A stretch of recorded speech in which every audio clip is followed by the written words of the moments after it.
Hi, it's me set like Sethulakshmi. അപ്പോൾ നമ്മുടെ ഒരു പുതിയ വീഡിയോയിലേക്ക് എല്ലാവർക്കും സ്വാഗതം. ഇന്നത്തെ നമ്മുടെ വീഡിയോ എന്താണെന്ന് വെച്ച് കഴിഞ്ഞാൽ നമ്മളെല്ലാവരും ഫേസ് ചെയ്യുക, സാധാരണ തയ്യൽ മെഷീനുള്ള ആൾക്കാരും അംബ്രല്ല മെഷീനുള്ള ആൾക്കാരും പവർ മെഷീനുള്ള ആൾക്കാരൊക്കെ ഫേസ് ചെയ്യുന്ന ഒരു കാര്യമാണ് സ്റ്റിച്ച് ചെയ്തുകൊണ്ടിരിക്കുന്ന സമയത്ത് നൂല് പൊട്ടിപ്പോവുക എന്നുള്ളത്.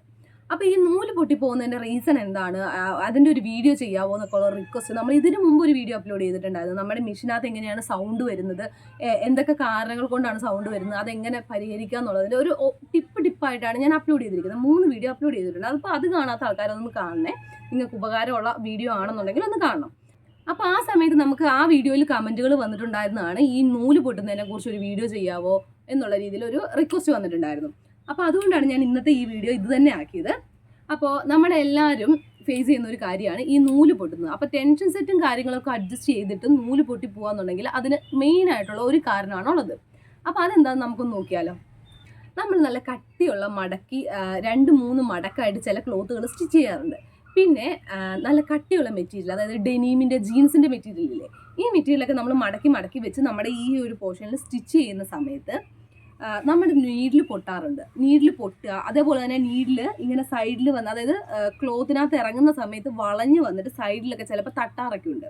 ഇപ്പം നിങ്ങൾ ചിന്തിക്കുന്നുണ്ടാവും, ഞാൻ സൂചി പൊട്ടുന്നതിനെ കുറിച്ചാണല്ലോ സംസാരിക്കുന്നത്, പറഞ്ഞിരുന്നത് നൂല് പൊട്ടുന്നതിനെ കുറിച്ചല്ലേ വീഡിയോ ചെയ്യാമെന്ന് പറഞ്ഞതെന്ന് നിങ്ങൾ ചിന്തിക്കുന്നുണ്ടാവും. വരാം, കാരണമുണ്ട്. ആദ്യം നമ്മൾ സൂചി പൊട്ടുന്നതിനെ കുറിച്ച് പഠിച്ചാലേ നമുക്ക് നൂല് പൊട്ടുന്നത് റെഡിയാക്കാൻ പറ്റത്തുള്ളൂ. അപ്പോൾ ഇതാണ് സൂചി പൊട്ടുന്നതിൻ്റെ ഒന്നാമത്തെ കാരണം.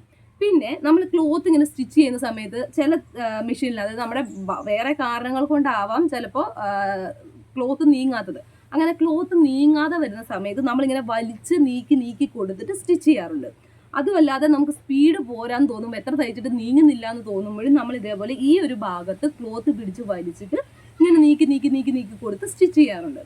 പിന്നെ എന്താണെന്ന് വെച്ച് കഴിഞ്ഞാൽ, നമ്മളിങ്ങനെ സ്റ്റിച്ച് ചെയ്ത് ലാസ്റ്റ് തീർക്കുകയില്ലേ, സ്റ്റിച്ച് ചെയ്തുകൊണ്ടിരിക്കുകയാണ്, അത് കഴിഞ്ഞ് ലാസ്റ്റ് ഭാഗം എത്തുമ്പോഴത്തേക്ക് നമ്മൾ ഈ നൂലിങ്ങനെ കട്ട് ചെയ്യാൻ വേണ്ടി നൂലിന് നീളമില്ല എന്ന് കാണുമ്പോൾ നമ്മളിങ്ങനെ പിടിച്ച് വലിക്കും. അതായത് ബാക്കി ഒരു ഭാഗം കൂടെ 2-3 ചവിട്ടും കൂടെ ചവിട്ടി കഴിഞ്ഞ് കഴിഞ്ഞാൽ നമുക്ക് ഈ നൂലിങ്ങോട്ട് കിട്ടും. പക്ഷേ അതിനുള്ള മടി കൊണ്ട് ചിലപ്പോൾ നമ്മളിങ്ങനെ വലിച്ചിട്ട് ഈ നൂലെ പിടിച്ചിങ്ങനെ വലിക്കാറുണ്ട്.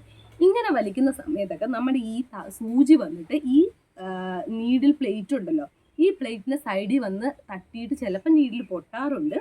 അതല്ലെന്നുണ്ടെങ്കിൽ ഈ പ്ലേറ്റിൻ്റെ ഈ ചെറിയൊരു ഹോൾ ഉണ്ടല്ലോ, നമ്മൾ സൂചി താഴേക്ക് ഇറങ്ങുന്ന ബോബിന് നൂലെടുക്കാൻ വേണ്ടി താഴോട്ട് ഇറങ്ങുമല്ലോ, ആ ഒരു ചെറിയ ഹോളിൻ്റെ ചുറ്റിലും സ്ക്രാച്ചസ് വന്നു. അതായത് ഈ സൂചി വന്നാൽ അവിടെ ഇങ്ങനെ തട്ടിയിട്ട് ഫുൾ ചുറ്റും സ്ക്രാച്ചസ് വരും. അപ്പോൾ ഈ മെയിനായിട്ടുള്ള നമ്മുടെ നൂല് പൊട്ടുന്നതിൻ്റെ കാരണം നമ്മുടെ ഈ സൂചി കാരണമാണ്. കാരണം സൂചി ഇങ്ങനെ ഇപ്പം ഞാൻ പറഞ്ഞ ഈ 2-3 കാരണങ്ങളുണ്ടല്ലോ. ഒന്ന്, നമ്മൾ കട്ടിയുള്ള മെറ്റീരിയൽ സ്റ്റിച്ച് ചെയ്യുമ്പം നീഡിൽ ബാറിൽ പോയി തട്ടിയിട്ട് സൂചി പൊട്ടാറുണ്ട്. പിന്നെ നമ്മൾ ക്ലോത്ത് വലിച്ച് സ്റ്റിച്ച് ചെയ്യുമ്പം നമ്മുടെ നീഡിൽ പൊട്ടാറുണ്ട്. അതേപോലെ തന്നെ ഈ സൈഡിൽ വന്ന് തട്ടാറുണ്ട്. പിന്നെ നമ്മൾ നൂലെ പിടിച്ച് വലിക്കുന്ന സമയത്തും ഇതേപോലെ സംഭവിക്കാറുണ്ട്. അങ്ങനെയൊക്കെ വരുന്ന സമയത്ത് ഈ നമ്മുടെ ഈ സൂചി വന്ന് തട്ടുന്നത് ഈ കുഞ്ഞു ഹോളിൻ്റെ ചുറ്റുമാണ്.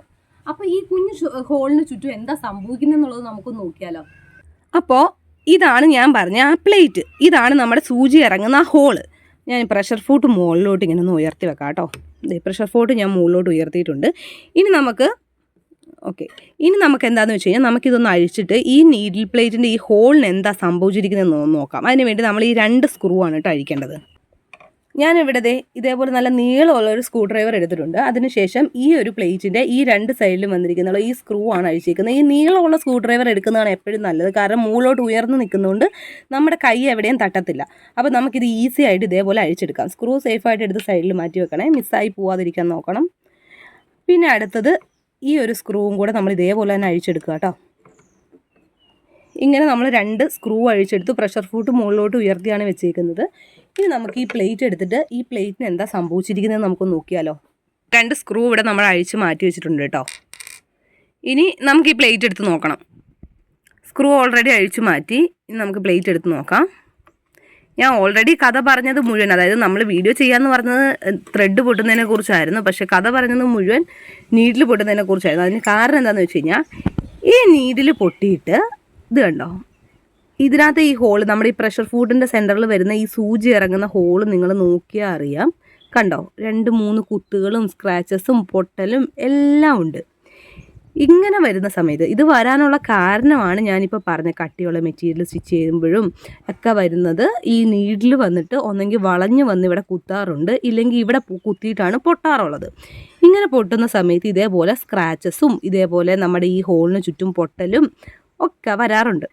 ഇങ്ങനെ വരുന്നത് കൊണ്ട് നമ്മൾ എന്താ സംഭവിക്കുകയെന്ന് വെച്ച് കഴിഞ്ഞാൽ, സ്റ്റിച്ച് ചെയ്യുമ്പം അടിയിൽ നിന്ന് നൂല് മുകളിലോട്ട് വരുമ്പോൾ എന്താണെന്ന് വെച്ച് കഴിഞ്ഞാൽ, ഈ സ്ക്രാച്ചസ് വന്നിരിക്കുന്ന ഈ പൊട്ടലിൻ്റെയും ഇവിടെയൊക്കെ നമ്മൾ കൈ ഇങ്ങനെ തൊട്ട് നോക്കിയാൽ നമുക്ക് മനസ്സിലാവും ഇത് ഭയങ്കരമായിട്ട് നമ്മുടെ കയ്യിലൊക്കെ ഇങ്ങനെ തരിതരി പോലെ കൊള്ളുന്നുണ്ട്.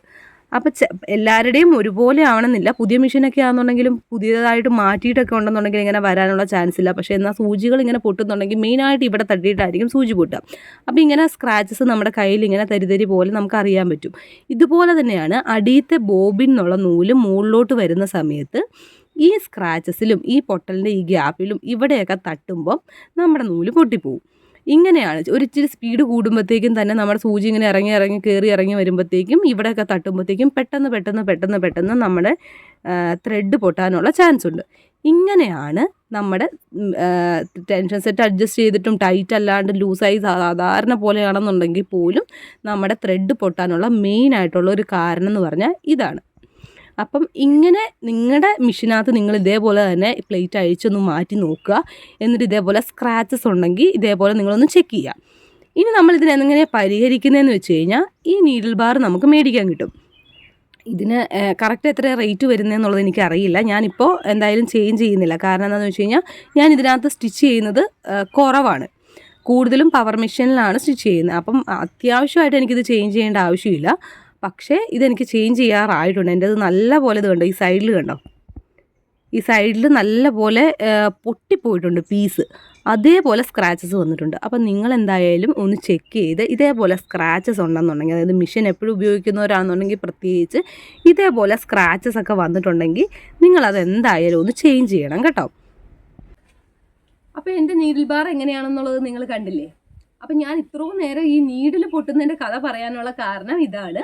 നീഡിൽ പൊട്ടി ഇതേപോലെ തറച്ച് ഇതേപോലെ സംഭവിച്ചിട്ടുള്ളതുകൊണ്ടാണ് നമ്മുടെ ത്രെഡ് പൊട്ടാനുള്ള കാരണം. അപ്പം നിങ്ങൾ എന്താ ചെയ്യേണ്ടതെന്ന് വെച്ച് കഴിഞ്ഞാൽ, ഇതേപോലെ പ്ലേറ്റ് ചെറിയ റേറ്റിൽ നിന്ന് തന്നെ മേടിക്കാൻ കിട്ടും. എനിക്ക് തോന്നുന്നു 50 രൂപയോ 100 രൂപയുടെ ഉള്ളിൽ എന്തായാലും ആയിരിക്കത്തുണ്ടാവുള്ളൂ ഇതിന്.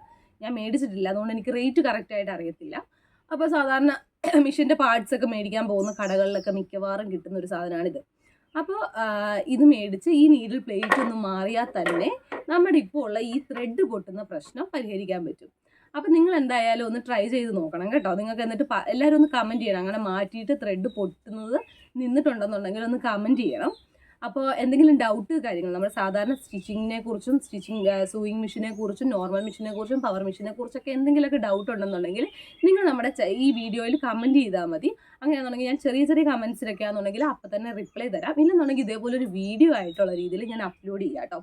അപ്പോൾ ഇതേപോലത്തെ ടിപ്പുകളൊക്കെ കിട്ടണമെന്നുണ്ടെങ്കിൽ നമ്മുടെ ചാനൽ എല്ലാവരും ഒന്ന് സബ്സ്ക്രൈബ് ചെയ്യുക. അതേപോലെ തന്നെ ഇങ്ങനത്തെ വീഡിയോസ് നിങ്ങൾക്ക് പരിചയത്തിലുള്ള ആൾക്കാർ, സ്റ്റിച്ച് ചെയ്യുന്ന ആൾക്കാരുണ്ട്, സാധാരണ തയ്യൽ മെഷീനൊക്കെ ഉള്ള ആൾക്കാർക്കൊക്കെ ആണെന്നുണ്ടെങ്കിൽ മെഷീനൊക്കെ സർവീസ് ചെയ്തെടുക്കുന്നതിൻ്റെയൊക്കെ വീഡിയോസ് നമ്മൾ അപ്ലോഡ് ചെയ്തിട്ടുണ്ട്.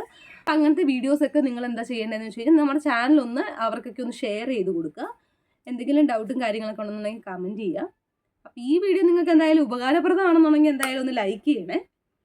അപ്പോൾ നമുക്ക് എന്തായാലും ഇതേപോലത്തെ അടുത്ത ടിപ്പും കാര്യങ്ങളൊക്കെ ആയിട്ട് സ്റ്റിച്ചിങ്ങും സൂയിങ്ങും അതേപോലെ തന്നെ ടൈലറിങ് മെഷീനെ കുറിച്ചും സിംഗിൾ നീഡിൽ മെഷീനെ കുറിച്ചും ഒക്കെ അറിയാൻ വേണ്ടിയിട്ട് നമുക്ക് നെക്സ്റ്റ് വീഡിയോയിലൂടെ വരാം. Okay, by.